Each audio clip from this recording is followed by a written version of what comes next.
अब बचा कर उनको मैंने मारते पीछे हट चलान दे।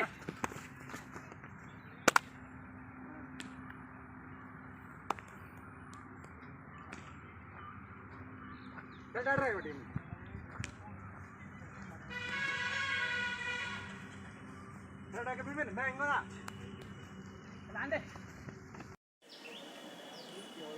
आज मैं कार्यक्रम में सभी दर्शकों का स्वागत करता हूं और आज जिससे मैं आपको मिलाना चाह रहा हूं अपने स्टूडियो के अपने चैनल के माध्यम से, वो एक कोच हैं। वो कोच हैं जो बच्चों को निखारते हैं। अभी हाल ही में एक टीम जो कबड्डी टूर्नामेंट खेल के आई थी नेपाल में, और वो जो है वहाँ उसने अपने आप को निखारा, वहाँ हमारे देश का नाम रोशन किया बच्चों ने। उसको जो निखारा था वो हमारे कोच सुनील जी ने निखारा था। अभी हम चर्चा करेंगे, सारी बातों पर चर्चाएं भी होंगी कि कैसे बच्चों को प्रैक्टिस कराते हैं और कैसे उनका सफ़र यहाँ तक पहुँचा, वो भी बताएंगे अभी सारी चीज़ें। अच्छा, इससे पहले कि हम उनसे आपको रूबरू कराएं, मैं उनके लिए 2 लाइन कहूँगा अपनी, कि जिनके किरदार से आती है सदाकत की महक, उनकी तदरीस से पत्थर भी पिघल सकते हैं। इसका अर्थ है कि अगर उस्ताद या कोच चाहे तो एक जो बच्चा, एक जो ऐसा होता है कि भाई वो कुछ कर नहीं सकता, अगर उस्ताद चाहे तो उसको भी काबिल बना सकता है। इसी को कोच कहते हैं, इसी को गुरु कहते हैं। और वो गुरु, वो जो काबिलियत है वो सुनील जी में है।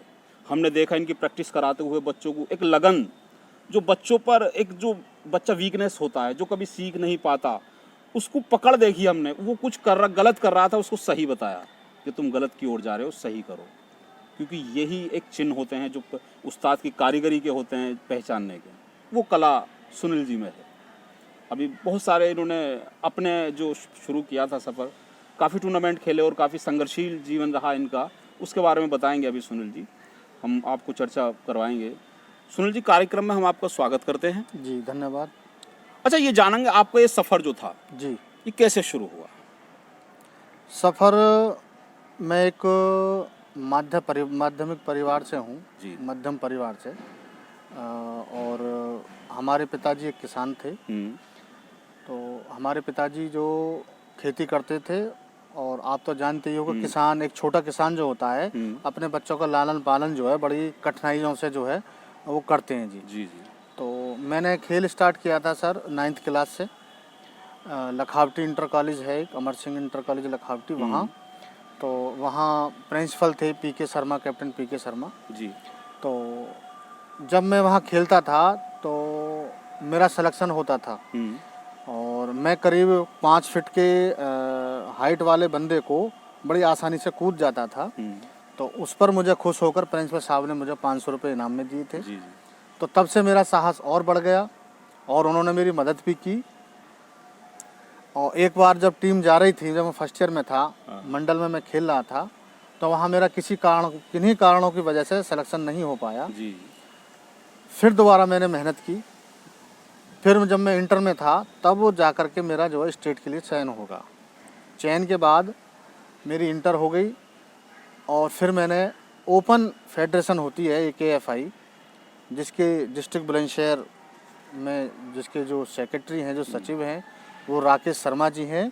तो उन्होंने मुझे खिलाया। फिर मैं नेशनल खेला। नेशनल के बाद मैं एक भर्ती देखने गया, उसमें किन्हीं कारणों की वजह से जो है मैं दिक्कतें आई, मैं भर्ती नहीं हो पाया। तो मेरे गुरुजी ने मुझे सलाह दी, और मैंने पहले ग्रेजुएशन किया। ग्रेजुएशन के बाद फिर मैंने BP एड किया। BP एड करने के बाद ही तो हमारे प्रिंसिपल साहब थे, उन्होंने मुझे जो है, जो PTI थे वहाँ वो रिटायर हो गए, और मुझे उन्होंने वहाँ PTI के बतौर रख लिया।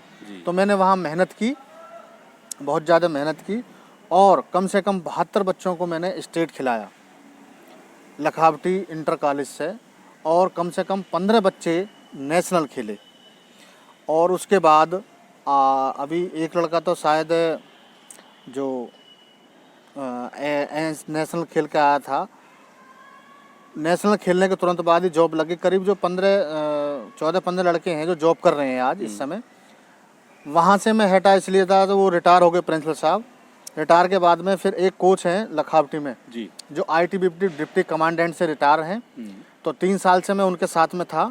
उन्होंने अच्छे कबड्डी के ही वो कोच रहे हैं, ऑल इंडिया कोच। उन्होंने मेरे को जो NIS कराई, और जैसे ही मैं NIS करा के आया करके, और मेरी जो NIS हुई वो आज इस समय मेरे पार्टनर रहे NIS में संजीव बालियान, जिनका नाम है, डिस्ट्रिक्ट मुजफ्फरनगर के रहने वाले हैं। वो आज इस समय वो एशियाड प्लेयर हैं, वो अपनी इंडिया टीम के कप्तान रहे कबड्डी के। वो अब इस समय Jaipur pink panther pro league kabaddi के जो वो आज मेन कोच हैं। जी जी। उनके साथ होगी। फिर जैसे ही मैं NIS करके आया तो मैंने अपना रिज्यूम डाला, तो रिज्यूम मैंने डालते ही मेरे को यहाँ स्टेडियम खालौर मनोज प्रधान जी ने जिसकी देख रेख में है, तो वहाँ मेरे को बुला लिया। तो मैं यहाँ लगभग करीब 3.5 साल से 3-4 साल से मैं यहाँ कोचिंग दे रहा हूँ।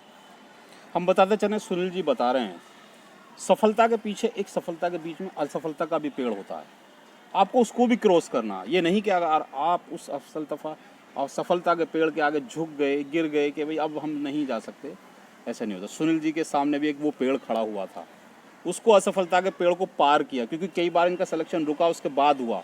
तो ये बड़ी बात है, क्योंकि ये यही कहना चाह रहे हैं कि रुकना नहीं है हमें। जब हम एक बार ठान लिया कि हमें कामयाबी की शिखर ओर जाना है तो जाना ही है। और सब बताएं।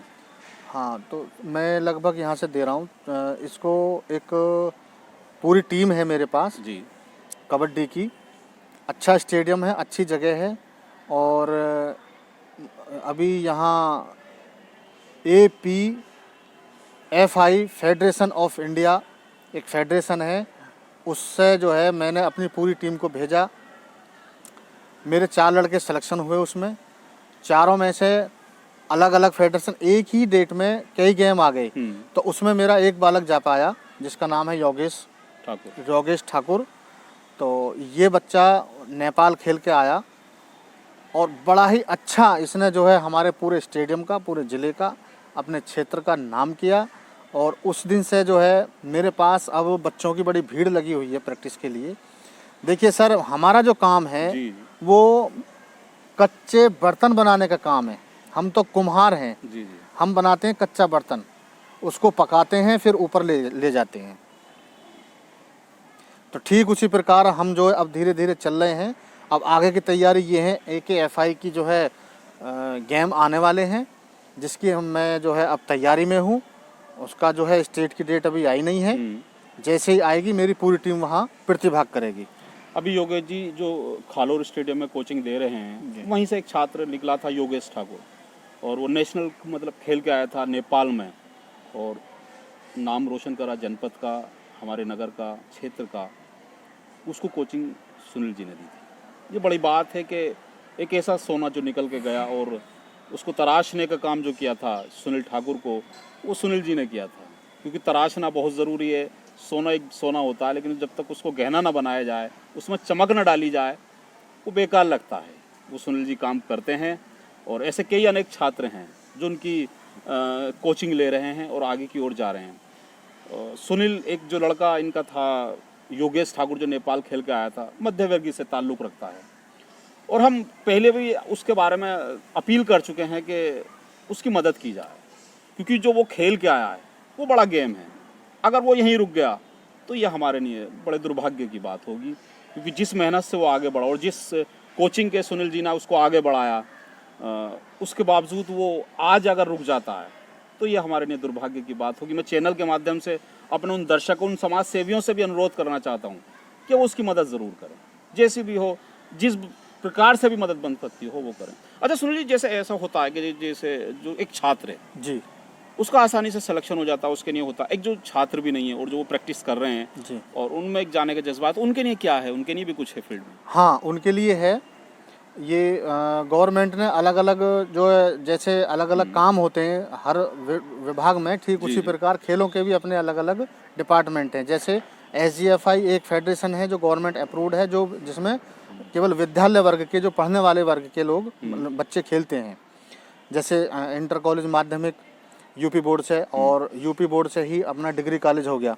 तो इसके लिए गवर्नमेंट ने एक विधा बनाई है SGFI, जिससे केवल पढ़ने वाले छात्र ही खेल पाते हैं।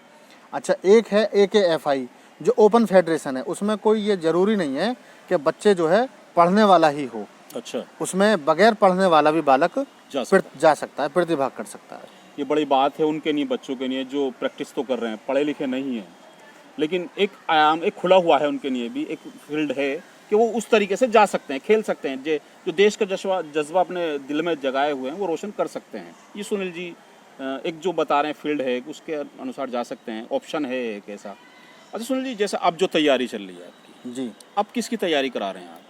कौन सा गेम है जो खेलने जाएंगे बच्चे? ये कबड्डी का ही है जी, जी, और स्टेट की तैयारी है। और हर जनपद से अपनी एक अलग टीम जाती है, जिसकी हम पूरे जनपद के बच्चे जोन, पहले डिस्ट्रिक्ट में ट्रायल होगा, उसके बाद जो है बच्चे उसमें से छटनी होकर के तब वो सीधा स्टेट जाएंगे, जोन के बाद फिर स्टेट।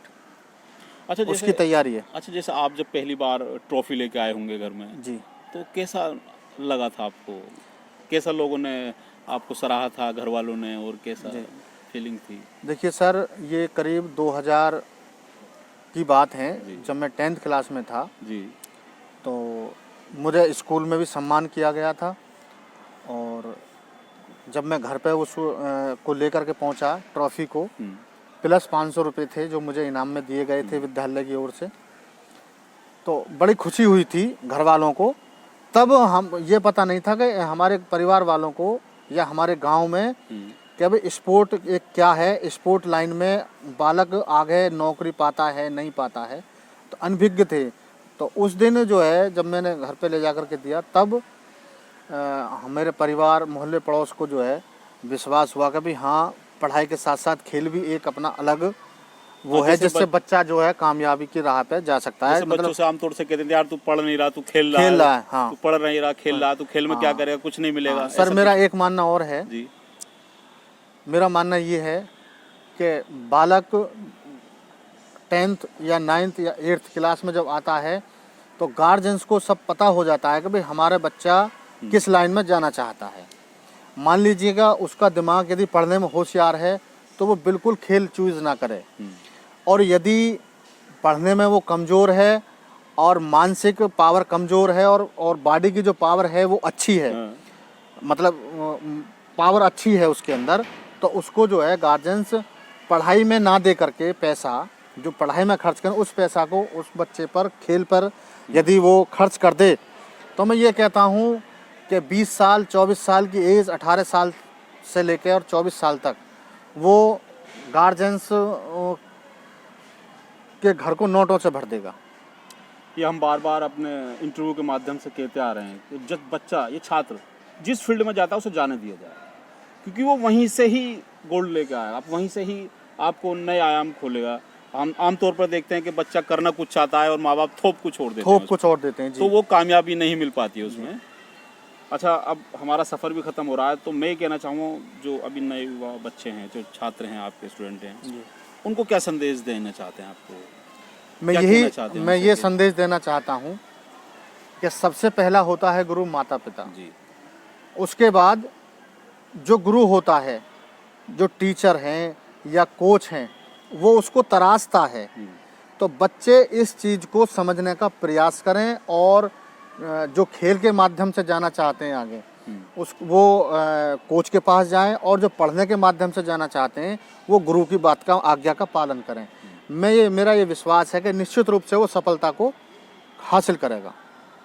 ये बात सही कह रहे हैं कि माँ बाप जो एक घर में सीमित रहकर ही बता सकता है, लेकिन दुनिया का ज्ञान केवल गुरु देगा। ये हम भी कह रहे हैं, और कोच सुनील साहब भी एक बात कहना चाह रहे हैं सभी युवाओं से, और जो उनके छात्र हैं और जो खेल से भी संबंधित हैं, कि आप जिस फील्ड में जाना चाहते हो उसका उस्ताद जो, उसका सम्मान करो, गुरु का सम्मान करो, और जब खेल रहे हो तो उसका कोच का सम्मान करो, जिससे कि आप आगे जाओ और उनका आशीर्वाद मिले, एक आसमान को भी छू सकते। तो ये थे हमारे साथ कोच सुनील जी, जो इस फिलहाल में खालोर स्टेडियम में अपनी कोचिंग दे रहे हैं, और हम चाहेंगे कि जो बच्चे जिनमें प्रतिभाग करने की ऐसी जो क्षमताएं हैं और वो चाहते हैं कि हम अपने देश का नाम जज्बा रोशन करें, तो वो सुनील जी से संपर्क ज़रूर करें। कोच हैं इस मनोज प्रधान जी के खालोर स्टेडियम में। तो मैं इसी के साथ विदा लेता हूँ। नमस्कार एंड खुदा हाफिज़।